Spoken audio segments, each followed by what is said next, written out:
Your dreams are bigger, bolder, and more badass than the life you're living now, but something just keeps getting in the way. Join certified coach and former therapist Diane Wingert for the Driven Woman podcast. She'll show you how to get rid of whatever is holding you back so you can stop spinning your wheels and up-level your life. Get ready to hop in and buckle up.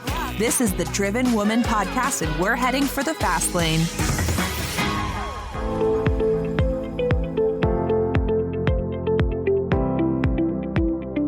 Well, hey there, Driven Woman, and welcome back for another solo episode. Today, we are going to be talking about boundaries, specifically how to have boundaries like a boss.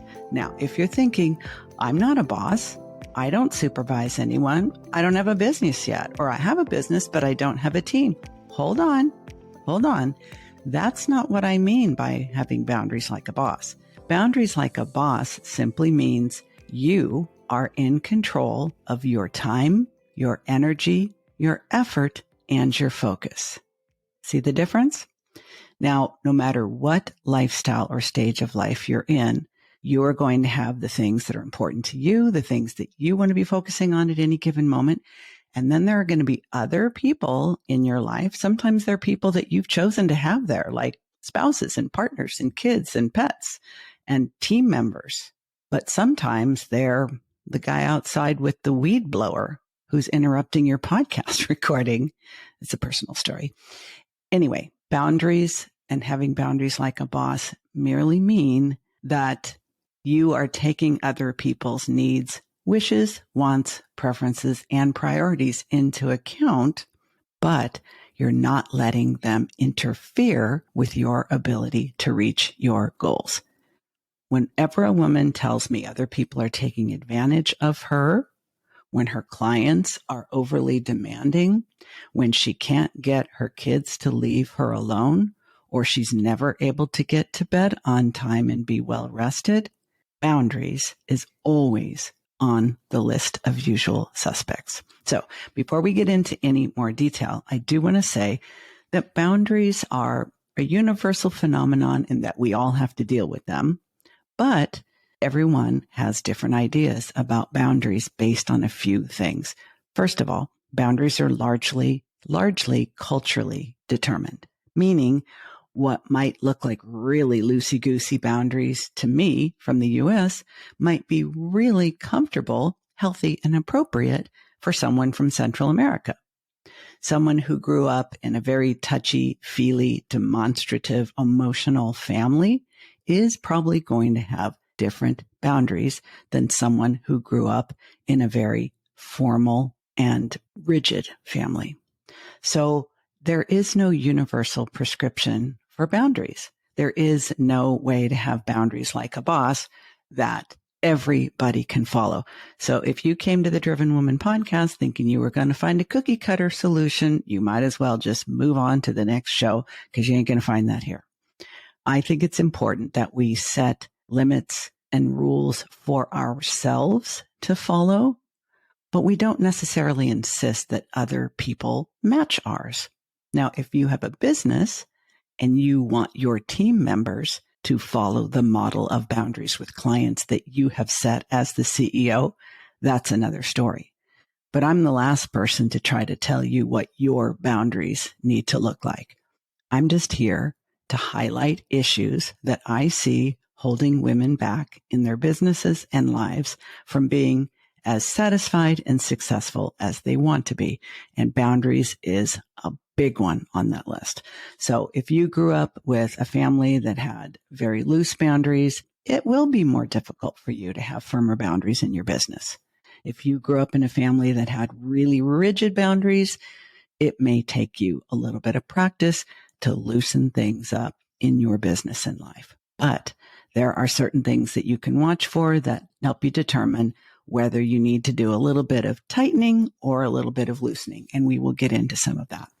But don't look for a prescription because I won't be able to give you one. Also, one other thing I do want to say is if you have a trauma history, boundaries will most undoubtedly be an issue that you struggle with in your business, in your relationships, and in your life. Either because as a child, you were not allowed to have any boundaries and things were done to you that you had no ability to stop or control. And that can either make you have very weak boundaries as an adult or overly rigid boundaries as an adult. So I do want to be respectful in this boundaries conversation. If you have had a trauma history and you are not completely healed from that, some of the things I say you might take issue with or even get triggered by. So a little bit of a warning in advance.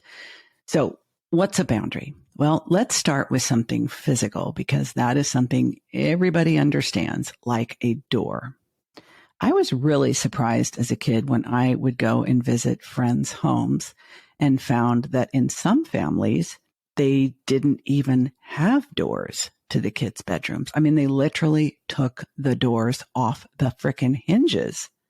Believe it. I had other friends' families that I would go to visit who had doors, but they were never allowed to be closed, or doors that could close, but they didn't have locks, or they weren't allowed to use the locks. I had other friends, as I got older in my teens and young adult years, if I was visiting, let's say, a male friend, we could be in his room chatting at his parents' home, but the door had to be open. Or the door could be closed, but it could not be locked. Now, parents and kids can communicate via text messaging, even though they're in the same house. So maybe it's a little bit different. But I remember thinking, based on how I grew up, that it was a little bit weird when a parent wouldn't allow their child to have a door or wouldn't allow their child to have a knock on the door. I mean, I personally believe children of all ages need to have some degree of privacy. I would never read my child's diary. I would never walk in on them using the toilet or the shower unless they were so young they couldn't do those things without assistance. But that's my boundary bias. So my boundary bias tends to be set with respect and privacy. So I'm going to seem probably a little more withholding to some people than others. But you also won't hear me complaining that other people take advantage of me because I've worked very hard to set up boundaries like a boss. Ultimately, boundaries come down to two things: access and expectations. So when people say, oh, that person has lousy boundaries, or she has no boundaries with her clients, or my team has no boundaries, generally we are referring to one or the other, access or expectations. Oftentimes it's expectations about access. So here's how that looks.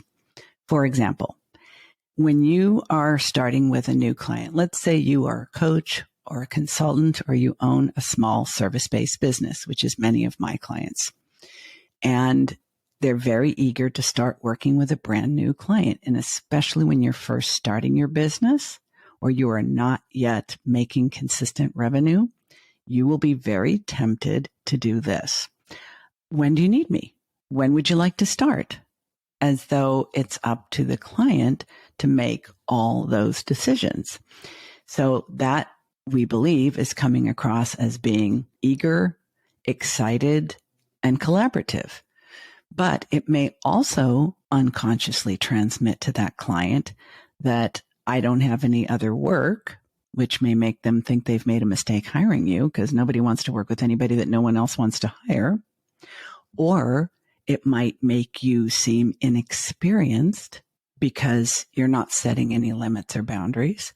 See, none of this is intended. What we're wanting to signal is that we're excited, eager, collaborative, and service-oriented. Those are the expectations that we're trying to set with a brand new client. But because we're not putting in any limits on their access to us, we're basically giving them an open door policy. No lock, no deadbolt, maybe no door on the frame. And that is problematic in a business because it essentially says, I don't have any boundaries, so you better bring some. And in reality, especially in a service-based business, it is really our job to set the boundaries, to establish the expectations for both sides and the access. How might that look in this proverbial coaching, consulting, service-based business? Well, here's one way to do it. When you are setting up that first consultation or that first meeting where you are describing and defining the scope of work, or maybe it's a pitch, you don't give them unlimited access. I was very reluctant for quite some time to get an online scheduler. Why? I perceived it was too formal. I perceived it was off-putting. I thought it was somewhat unfriendly and sort of aloof. Needless to say, you can probably see how this story is going. Needless to say, I was basically inviting my clients to take over my life. And then I was shocked and horrified when they would call me, text me, and email me at all hours and expect me to answer on a dime. Well, maybe they were needy-greedy babies, but I did not exercise leadership in my own business by setting the expectations around access. How would that look? Well, for example, if you do not want to be texted, called, sent Voxer messages, or emailed nights and weekends, put that in your policy or your contract or your statement of work. Put it on your website. Communicate it on your first meeting with a client. And if they forget or decide to test you, don't answer. If you tell your clients, I respond in one business day, half of boundaries are you communicating them to the other party or parties, and the other half, in fact, the harder side, is you holding yourself to them. And I have found that this is very difficult for most of my clients. And it was frankly difficult for me because when you're first getting started and you're very eager and you can't believe it, you finally got some clients and you got some good clients and you just want to over deliver and show them how amazing you are and say, when do you want to get started? And when would you like to meet? And if you're like me and you work with people all over the world, you start to get into issues with time differences. It's bad enough when you're on the West Coast and you start attracting clients on the East Coast. But what happens when you attract clients who are in Europe? And now we're talking about an 8-hour difference or a 9-hour difference, or you decide to hire a virtual team or virtual assistants from India or the Philippines because of the cost benefit. And now you're looking at a 12, 15, 16-hour time difference. Can you see how you will quickly get underwater without having conversations around expectations and access? My clients don't have my phone number. I mean, if they really were determined, they could probably find it somehow. But if I don't want to be called, I should not give them the number. And if I don't want to be emailed nights and weekends, then I need to communicate that, respond calmly to questions about it, and refrain from and restrain myself from sending or responding to emails that happen to arrive outside my window. I had to train myself how to do that because each of us only has so much bandwidth. I mean, whatever age and stage of life you are, your business is not the only thing you have going on. You might have a chronic illness. You might have aging parents. You might have a child with special needs. There's any number of other things that require your time, energy, focus, and effort. So without boundaries in your business, you are literally going to be eating up your bandwidth and courting burnout on a regular basis. And it's highly unfair when we blame our clients for expecting so much of us when we never told them what they should expect to begin with. I have never once, since I started doing a much better job of this, and as I've said, it was a process. When I started my first business, I was literally like a sitting duck in the shooting gallery, and everybody was being handed a rifle. Take a shot. I'm right here. I'm just sitting right here. I'm always available. That's not a good thing. It's really not a good thing to be always available. It may make you look eager, but when you are perceived as too eager, people will usually want you to discount your prices because eager is usually perceived as a beginner not very busy, maybe not even very successful. I am not suggesting that you lie about your availability. I have actually heard of other business coaches recommending this. So I've heard people told when you are giving people a link to your online scheduler for a discovery call or a strategy call to, those coaching calls where you're determining goodness of fit, and there's sales calls for most people. But anyway, when you're giving people a link to your scheduler, you should only put a couple of options because you want people to think you are so freaking busy that they can barely get a consultation time with you, much less work with you. That can backfire big time because, first of all, I think people are smart, and I think most people know a con artist, much better than they did a few years ago before the market was flooded with them. But I also think if you make yourself look too restrictive, if your boundaries look too tight, a lot of clients will believe that they may not meet your expectations, that they may not be the kind of client that you want to work with. Hey, I hope you're enjoying listening to the Driven Woman podcast and looking forward to each new episode every Tuesday. Are you ready to take our relationship to the next level? Visit my website at dianewingertcoaching.com. I have a weekly blog. There's a quiz you can take to find out what your ADHD signature strength is, and some other freebies like the 6 Steps to ADHD Mastery or the Driven Woman Roadmap Fast Track to Success.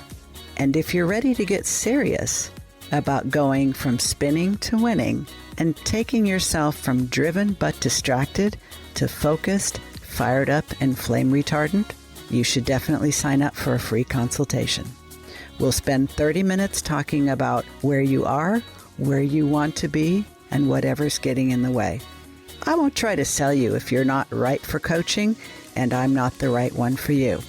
But if you are, this might be the best way to make 2021 your best year ever. Want to hear from someone who's actually worked with me? Have a listen to this.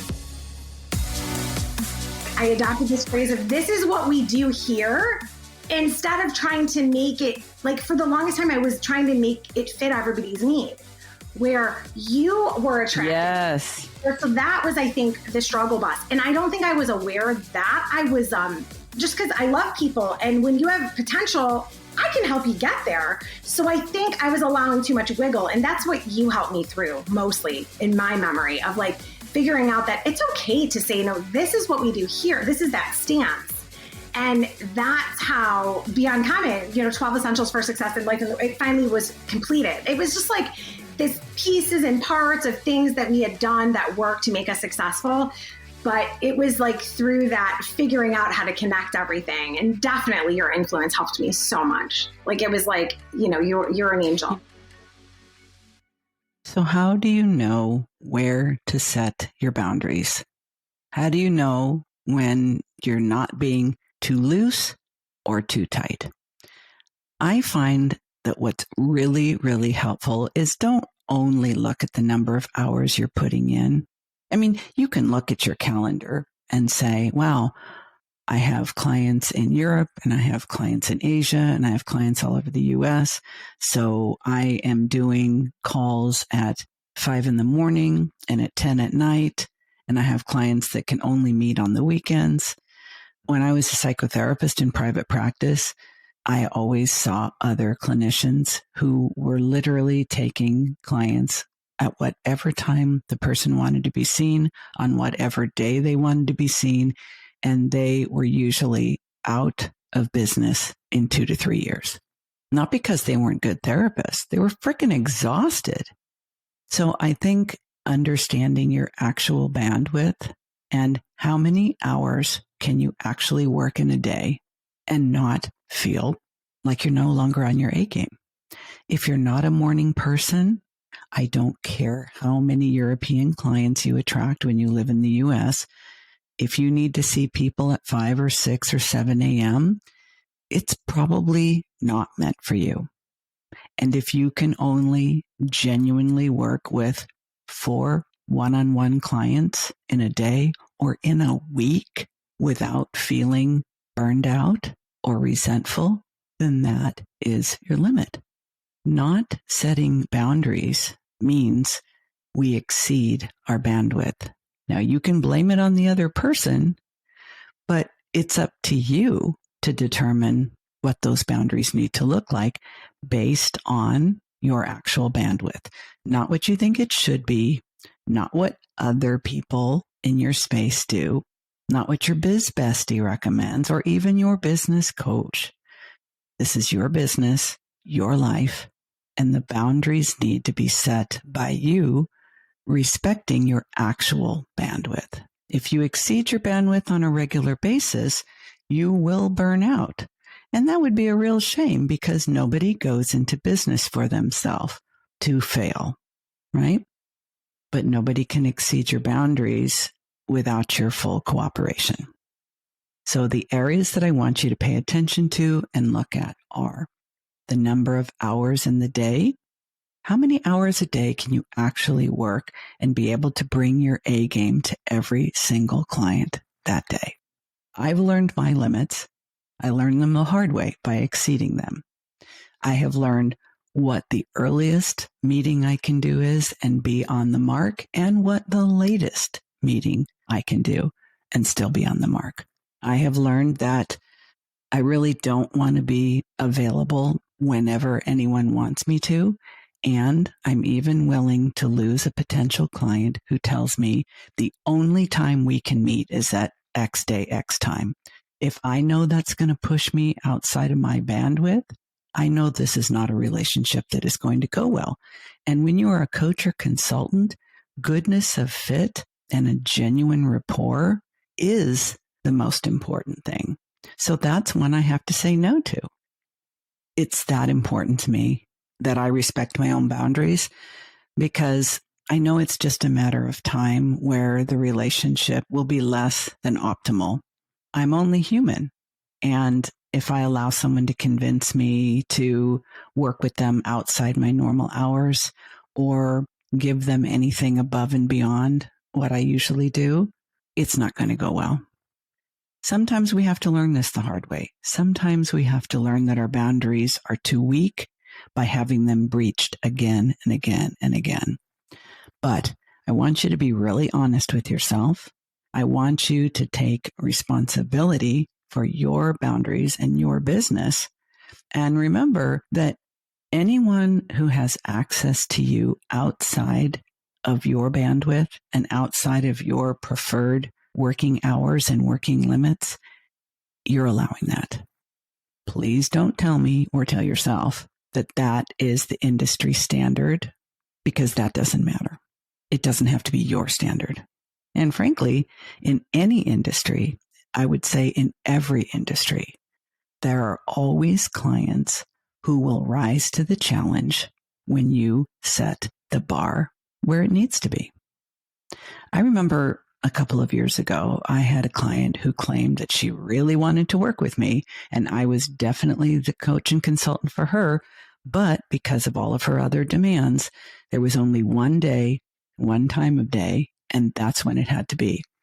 I already had a client in that slot, and I don't personally feel that that's respectful or responsible for me to say, okay, I'm going to tell this other client that she has to move because that's the spot that you've decided you want. That's, in my mind, that lacks integrity, and it's very unprofessional. So I said, no, I can't do that. And there was a little bit of back and forth. And I said, it looks like it's just not meant to be. And I think she was really shocked. But I thought, if this is how the relationship is going to start, this isn't going to be good for me anyway. So I said, yeah, I'm sorry. If you want me to notify you when this client has concluded her coaching engagement with you and that spot is available, we can talk again then. So she said, okay, no, that's fine. That won't be necessary. 2 days later, she got back to me and she said, I found another spot. Now, is this because I'm a master of selling? Nope. Is this because I am the boundaries boss? No, I think I am getting to be a boundaries badass. I'm not the boundaries boss, but I respected myself enough to say, I'm not going to do that. And so I'm awfully sorry, this isn't going to work. That may sound like the worst idea you could ever have. That is, why would you turn away business? Are you crazy? But I promise you, if you actually want to stay in business for more than a year or two, being able to work with the kind of clients who are more than willing to accept your terms is worth holding out for. That is a boundary I set, and one I encourage you to set as well. Choose the people you want to work with. Choose the hours that you want to make yourself available for that work. Choose what kind of access you are going to allow them to have with you outside of those hours, if any. Communicate them without apology. Answer questions calmly and honestly. And manage your own urges to throw all of that out the window. Because that's kind of the dirty little secret about boundaries. And I would like to end with that. I have been amazed how many times people have worked with me in order to firm up their business boundaries, reformat their offerings, their pricing structure, their availability, so that they didn't feel burned out and resentful in their service-based business. And then the only challenge they faced was they had to wean themselves off of jumping up every time somebody snapped. You can't blame people for testing your boundaries if you've never really had them. But the hardest part is not retraining them to respect your boundaries. It's training you to respect them. And that is, frankly, some of the most meaningful and transformational work I do, because it brings up all sorts of beliefs about worth and value. It brings up our money blocks. It brings up our imposter issues, just all that juicy goodness that I find gets in the way of bold, brilliant, badass entrepreneurs truly fulfilling their potential. So I hope that this little love chat about boundaries has been useful to you. If it has, please share it with another badass businesswoman who needs to hear it. That's all, folks. I will see you next week with a guest interview. Bye now. You've been listening to the Driven Woman podcast with Diane Wingert. Want more straight talk and strategy each week that will take you from spinning to winning? Don't forget to hit subscribe in your podcast player so you won't miss a single episode. Then head on over to the Driven Woman free and private Facebook group community. See you there.